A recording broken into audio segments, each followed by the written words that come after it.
Hi guys! Naa pud ta sa atong food trip. Karon ang among trip kay anime diri sa may Panagdait. So we're going to visit the restaurant nga ginganan og Tamp.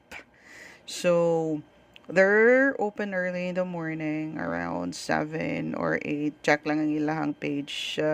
But sayo yun sila sa buntag. So we actually came here at around 8 man siguro to may nakabisita din So, pangitalan na ninyo dyan nga samgyup sa lalong panagdait and then turn lang mo nga eskina na you can find this. So, this is their ambience sa gawas. Nindot kayo siya kay kanang simple, then zen type nga kanang design diri sa gawas is really relaxing for early morning breakfast.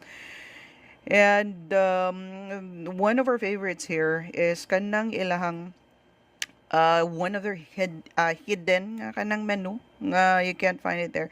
They actually have this 1 peso slice of cake.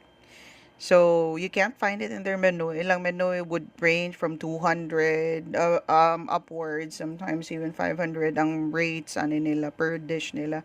Pero ang kaning ilang hidden menu is combination siya sa usa ka main entree.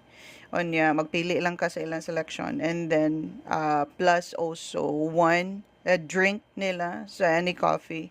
And then naa sila offer nga once you have those two nana sila slice of cake nga mahatag siyang ilang slice of cake would range from 180 150 pero they're going to sell that at only 1 peso if you have those both.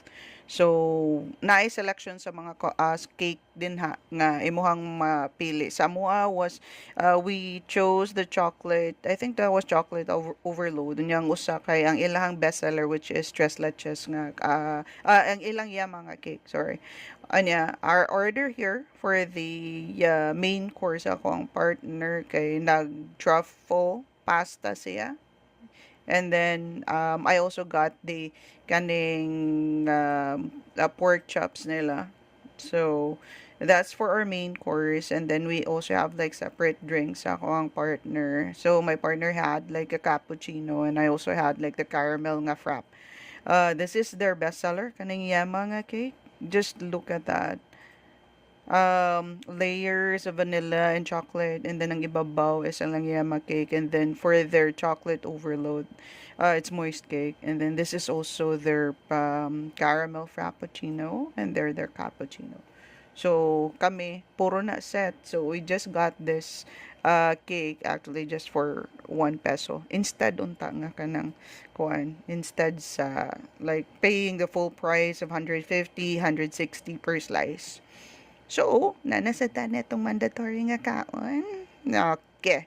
So, that's how you do it for your pasta twirl. And then kaon. And then, para makabaw mo na lang pares dayon sa ilang caramel frap. It's really good.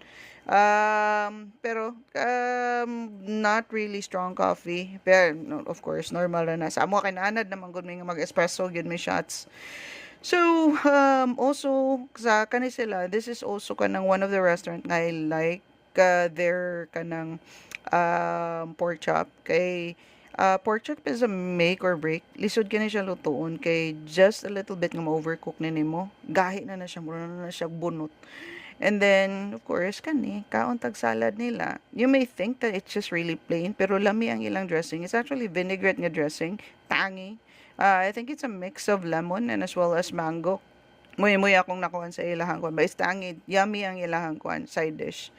And then for their cake as well, morning alami ang ilang cake ila sa selection is really moist. I think they dunk this in milk before na nila serve, or probably it's already part of it. So that's our kaon for today. Kamo na lay bahala og bisita dito nila. Till again, bye.